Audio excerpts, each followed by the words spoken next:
ಇದು ರೋಹಿತ್ ಶರ್ಮಾ ಮತ್ತು ವಿರಾಟ್ ಕೊಹ್ಲಿ ಫ್ಯಾನ್ಸ್ಗಳಿಗೆ ಒಂದು ರೀತಿಯಲ್ಲಿ ಗುಡ್ ನ್ಯೂಸ್ ಅಂತಾನೆ ಹೇಳ್ಬೋದು.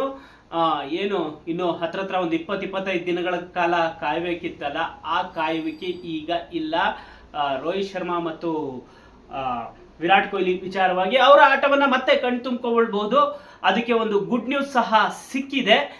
ಅದ್ರ ಬಗ್ಗೆ ಹೇಳ್ತೀನಿ. ಇದು ಕರ್ನಾಟಕ ಡಾಟ್ ಇನ್. ನಾನು ನಿಮ್ಮ ಶ್ರೀಕಾಂತ್ ಶಂಕರಘಟ್ಟ. ಇವತ್ತು ಏನು ಕ್ರಿಕೆಟ್ ವಲಯದಲ್ಲಿ ಒಂದಿಷ್ಟು ಸುದ್ದಿಗಳಿವೆ ಅನ್ನೋದನ್ನ ನೋಡ್ತಾ ಹೋಗೋಣ. ಫಸ್ಟ್ಗೆ ರೋಹಿತ್ ಶರ್ಮಾ ಮತ್ತೆ ವಿರಾಟ್ ಕೊಹ್ಲಿ ವಿಚಾರವಾಗಿ ಸುದ್ದಿಯನ್ನು ಹೇಳ್ತೀನಿ. ಆ ಸುದ್ದಿ ಕೇಳೋಕ್ಕೆ ನೀವು ಈ ವಿಡಿಯೋನ ಫುಲ್ ನೋಡಲೇಬೇಕು. ಅದಕ್ಕೂ ಮುಂಚೆ ನಾನು ಶ್ರೇಯಸ್ ಅಯ್ಯರ್ ಅವರ ಅಪ್ಡೇಟ್ ಅನ್ನ ಹೇಳ್ತೀನಿ. ಇನ್ನೇನು ಸೌತ್ ಆಫ್ರಿಕಾ ಸೀರೀಸ್ ನಡೀತಾ ಇದೆ, ODI ಸೀರೀಸ್ ಇದೆ. ODI ಸೀರೀಸ್ಗೆ ಶ್ರೇಯಸ್ ಅಯ್ಯರ್ ಅವರು ಲಭ್ಯರಾಗ್ತಾರಾ ಅಲಭ್ಯರಾಗ್ತಾರಾ ಅನ್ನೋದ್ರ ಬಗ್ಗೆ ಚರ್ಚೆ ನಡೀತಾ ಇತ್ತು. ಈಗ ಒಂದು ರಿಪೋರ್ಟ್ ಬಂದಿದೆ. ಅದೇನು ಅಂತ ಹೇಳಿದ್ರೆ, ಶ್ರೇಯಸ್ ಅಯ್ಯರ್ ಅವರು ಏನು ಸೌತ್ ಆಫ್ರಿಕಾ ವಿರುದ್ಧದ ಸರಣಿಗೆ ಆಡ್ತಾ ಇಲ್ಲ. ಎಲ್ಲರಿಗೂ ಗೊತ್ತಾ ಇದೆ, ಆಸ್ಟ್ರೇಲಿಯಾ ವಿರುದ್ಧದ ಮ್ಯಾಚ್ ನಲ್ಲಿ ಒಂದು ಪಕ್ಕೆಲುಬಿಗೆ ಹೊಡೆತ ಬಿದ್ದಿತ್ತು. ಸಿಡ್ನಿ ಹಾಸ್ಪಿಟಲ್ ಅಲ್ಲೇ ಅವರು ಟ್ರೀಟ್ಮೆಂಟ್ ಅನ್ನ ತಗೊಂಡಿದ್ರು. ಇತ್ತೀಚೆಗೆ ಒಂದು ಪೋಸ್ಟ್ ಅನ್ನ ಮಾಡಿದ್ರು, ಒಂದು ಖುಷಿಯಾದ ಪೋಸ್ಟ್ ಅನ್ನ ಮಾಡಿದ್ರು. ಹೀಗಿರ್ಬೇಕಾದ್ರೆ ಈಗ ಏನು ಡಾಕ್ಟರ್ಸ್ ಶ್ರೇಯಸ್ ಅಯ್ಯರ್ ಅವರಿಗೆ ಒಂದು ಸಜೆಷನ್ ಅನ್ನು ನೀಡಿದ್ದಾರೆ. ನೀವು ಇನ್ನೂ ಒಂದು ಸ್ವಲ್ಪ ದಿನಗಳ ಕಾಲ ಖಂಡಿತವಾಗ್ಲೂ ನೀವು ರೆಸ್ಟ್ ಅಲ್ಲಿ ಇರಬೇಕು, ಇಲ್ಲಾಂದ್ರೆ ಮತ್ತೆ ಪ್ರಾಬ್ಲಮ್ ಆಗ್ಬಹುದು ಅಂತ ಹೇಳಿದಾರಂತೆ. ಹಾಗಾಗಿ ಅವರು ಈಗ ಸೌತ್ ಆಫ್ರಿಕಾ ಸರಣಿಯಿಂದ ಹೊರಗಿಳಿಯುವ ಸಾಧ್ಯತೆ ಇದೆ ಅನ್ನೋ ಒಂದು ರಿಪೋರ್ಟ್ ಬರ್ತಾ ಇದೆ. ಇದು ಒಂದು ಅಪ್ಡೇಟ್. ಆದ್ರೆ ಇನ್ನೊಂದು ಅಪ್ಡೇಟ್ ಏನು ಅಂತ ಹೇಳಿದ್ರೆ, ಅದು IPL ವಿಚಾರವಾಗಿ. ಅದೇನು ಅಂತ ಹೇಳಿದ್ರೆ, ಎಲ್ಲರಿಗೂ ಗೊತ್ತಾಯಿದೆ, CSK ಜಡೇಜಾ ಜೊತೆ ಸಂಜು ಸ್ಯಾಮ್ಸನ್ ಅವ್ರನ್ನ ಟ್ರೇಡ್ ಮಾಡ್ಕೊತಾ ಇದ್ದಾರೆ. ಸಂಜು ಸ್ಯಾಮ್ಸನ್ ಅವ್ರನ್ನ CSKಗೆ ಕರ್ಕೊಬರಕ್ಕೆ ಎಲ್ಲ ರೀತಿಯ ತಯಾರಿಗಳನ್ನ ಮಾಡ್ಕೊಂಡಿದ್ದಾರೆ.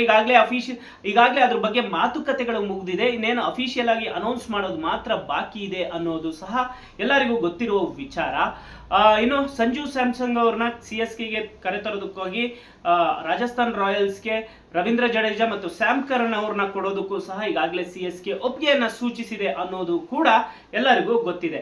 ಹೀಗಿರ್ಬೇಕಾದ್ರೆ ಇದೀಗ ಮತ್ತೊಂದು ವಿಚಾರ ಬರ್ತಾ ಇದೆ. ಅದೇನು ಅಂತ ಹೇಳಿದ್ರೆ, ಏನೋ ಟ್ರೇಡ್ ವಿಚಾರಗಳೆಲ್ಲ ಮುಗ್ದಿದೆ, ಆದ್ರೆ ಈಗ ಟ್ರೇಡ್ ಮಾಡ್ಕೊಳ್ಳೋದಕ್ಕೆ ಒಂದು ಪ್ರಾಬ್ಲಮ್ ಕ್ರಿಯೇಟ್ ಆಗಿದೆ. ಹೌದು, ಅದೇನು ಅಂತ ಹೇಳಿದ್ರೆ, ರಾಜಸ್ಥಾನ್ ರಾಯಲ್ಸ್ ಕಡೆಯಿಂದ ಈ ಪ್ರಾಬ್ಲಮ್ ಕ್ರಿಯೇಟ್ ಆಗಿರೋದು. ಅದೇನು ಅಂತ ಹೇಳಿದ್ರೆ, ರವೀಂದ್ರ ಜಡೇಜಾ ಓಕೆ, ಆದ್ರೆ ಸ್ಯಾಮ್ ಕರ್ನ್ ಅವ್ರನ್ನ ಟ್ರೇಡ್ ಮಾಡ್ಕೊಳ್ಳೋದಕ್ಕೆ ಆಗ್ತಾ ಇಲ್ಲ ಅನ್ನೋದು. ಯಾಕಂತ ಹೇಳಿದ್ರೆ IPL ನಿಯಮದ ಪ್ರಕಾರ ಒಂದು ಟೀಮ್ ನಲ್ಲಿ ಓವರ್ಸೀಸ್ ಪ್ಲೇಯರ್ಸ್ ಏನಂದ್ರೆ ವಿದೇಶಿ ಆಟಗಾರರು ಒಟ್ಟು 8 ಜನ ಇರಬೇಕು. ಈಗಾಗಲೇ ರಾಜಸ್ಥಾನ್ ರಾಯಲ್ಸ್ ತಂಡದಲ್ಲಿ 8 ಜನ ವಿದೇಶಿ ಆಟಗಾರರಿದ್ದಾರೆ. ಹಾಗಾಗಿ ಇನ್ನೇನು ಇವತ್ತು ನಾಳೆನೋ ಫೈನಲ್ ಆಗುತ್ತೆ ಅನ್ಬೇಕಾದ್ರೆ ಈ ಒಂದು ಸಮಸ್ಯೆ ಈಗ ಎದುರಾಗಿದೆ. ಹಾಗಾಗಿ ಇನ್ನೇನು 15ನೇ ತಾರೀಕು ಶನಿವಾರ ರಿಟೆನ್ಷನ್ ಪ್ರಕ್ರಿಯೆ ಇದೆ. ಆ ರಿಟೆನ್ಷನ್ ಪ್ರಕ್ರಿಯೆಯಲ್ಲಿ ಯಾವ ಒಬ್ಬ ಫಾರಿನ್ ಪ್ಲೇಯರ್ನ ಬಿಟ್ಟ ನಂತರದಲ್ಲಿಯೇ ಈ ಒಂದು ಏನ್ ಟ್ರೇಡ್ ಪ್ರಕ್ರಿಯೆ ಇದೆ ಅದು ನಡಿಬೇಕಾಗುತ್ತೆ. ಹಾಗಾಗಿ ಅಲ್ಲಿವರೆಗೂ ಸಹ CSK ಮತ್ತು ರಾಜಸ್ಥಾನ್ ರಾಯಲ್ಸ್ ನಡುವೆ ಯಾವುದೇ ಟ್ರೇಡ್ ಪ್ರಕ್ರಿಯೆ ನಡೆಯೋದಕ್ಕೆ ಆಗಲ್ಲ. ಅಫಿಷಿಯಲ್ ಆಗಿ ಅನೌನ್ಸ್ ಮಾಡೋದಕ್ಕೂ ಸಹ ಆಗೋದಿಲ್ಲ. ಏನು ರಿಟೆನ್ಷನ್ ಪ್ರಕ್ರಿಯೆ ಮುಗಿದ ಮೇಲೆನೆ ಅಲ್ಲಿ ಯಾವ್ದಾದ್ರು ಒಂದು ಫಾರಿನ್ ಪ್ಲೇಯರ್ನ ಬಿಟ್ಟ ನಂತರದಲ್ಲಿನೇ ಈ ಕಡೆಯಿಂದ ಜಡೇಜಾ ಮತ್ತು ಸ್ಯಾಮ್ ಕರ್ನ್ ಅವ್ರನ್ನ ರಾಜಸ್ಥಾನ್ ರಾಯಲ್ಸ್ ಟ್ರೇಡ್ ಮಾಡಿಕೊಂಡು ಆ ಕಡೆಯಿಂದ ಸಂಜು ಸ್ಯಾಮ್ಸನ್ ಅವರು CSK ತಂಡಕ್ಕೆ ಕೊಡುವಂತಹ ಸಾಧ್ಯತೆಗಳು ಇರುತ್ತೆ. ಇದು ಮತ್ತೊಂದು ಅಪ್ಡೇಟ್. ಇನ್ನು ಮೂರನೇ ಅಪ್ಡೇಟ್ ಅಂತ ಹೇಳಿದ್ರೆ, ಇದು ರೋಕೋ ಜೋಡಿ ಬಗ್ಗೆ. ರೋಕೋ ಫ್ಯಾನ್ಸ್ ಗಳಿಗೆ ಇದೊಂದು ರೀತಿಯಲ್ಲಿ ಖುಷಿ ವಿಚಾರ ಅಂತಾನೆ ಹೇಳ್ಬೋದು.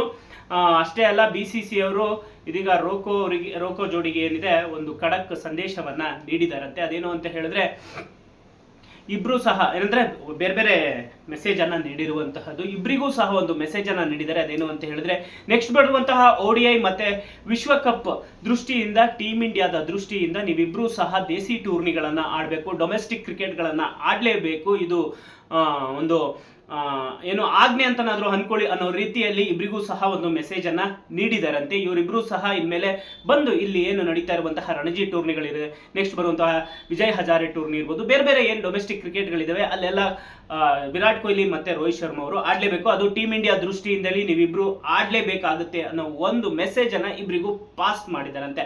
ಸದ್ಯಕ್ಕೆ ಈಗ ಬರ್ತಿರುವ ಅಪ್ಡೇಟ್ ಏನು ಅಂತ ಹೇಳಿದ್ರೆ, ಈ ಮೆಸೇಜ್ BCCI ಕಡೆಯಿಂದ ಹೋಗ್ತಿದ್ದಂಗೆನೆ ಈ ಕಡೆ ರೋಹಿತ್ ಶರ್ಮಾ ಕೂಡ ಒಂದು ಬಿಗ್ ಡಿಸಿಷನ್ ತಗೊಂಡು ಮುಂಬೈ ಕ್ರಿಕೆಟ್ ಅಸೋಸಿಯೇಟ್ಗೆ ಈಗಾಗಲೇ ಒಂದು ಮೆಸೇಜ್ ಅನ್ನ ತಿಳಿಸಿದರಂತೆ. ಅದೇನು ಅಂತ ಹೇಳಿದ್ರೆ, ರೋಹಿತ್ ಶರ್ಮಾ ಅವರು ನೆಕ್ಸ್ಟ್ ಬರುವಂತಹ ವಿಜಯ್ ಹಜಾರೆ ಟೂರ್ನಿಗೆ ಮುಂಬೈ ಪರವಾಗಿ ಆಡೋದಕ್ಕೆ ಲಭ್ಯನಿದ್ದೀನಿ, ಮುಂಬೈ ಪರವಾಗಿ ನಾನು ಆಡ್ತೀನಿ, ದೇಸಿ ಟೂರ್ನಿಗಳಲ್ಲಿ ಆಡ್ತೀನಿ ಅಂತೇಳಿ ಈಗಾಗಲೇ ಒಂದು ಮೆಸೇಜ್ ಅನ್ನ ಕೊಟ್ಟಿದ್ದಾರಂತೆ. ಅದ್ರ ಬಗ್ಗೆ ಒಂದಿಷ್ಟು ಅದೇನೋ ಒಂದು ಪ್ರೊಸೀಜರ್ ಇರುತ್ತೆ ಅದನ್ನೆಲ್ಲ ಮಾಡಿ ಮುಗಿಸಿದ್ರಂತೆ. ಹಾಗಾಗಿ ರೋಹಿತ್ ಶರ್ಮಾ ಈಗ ನೆಕ್ಸ್ಟ್ ಬರುವಂತಹ ವಿಜಯ್ ಹಜಾರೆ ಟ್ರೋಫಿಯಲ್ಲಿ ಮುಂಬೈ ತಂಡದ ಪರವಾಗಿ ಕಾಣಿಸಿಕೊಳ್ತಾರೆ ಡೊಮೆಸ್ಟಿಕ್ ಕ್ರಿಕೆಟ್ ಕ್ರಿಕೆಟ್ನಲ್ಲಿ.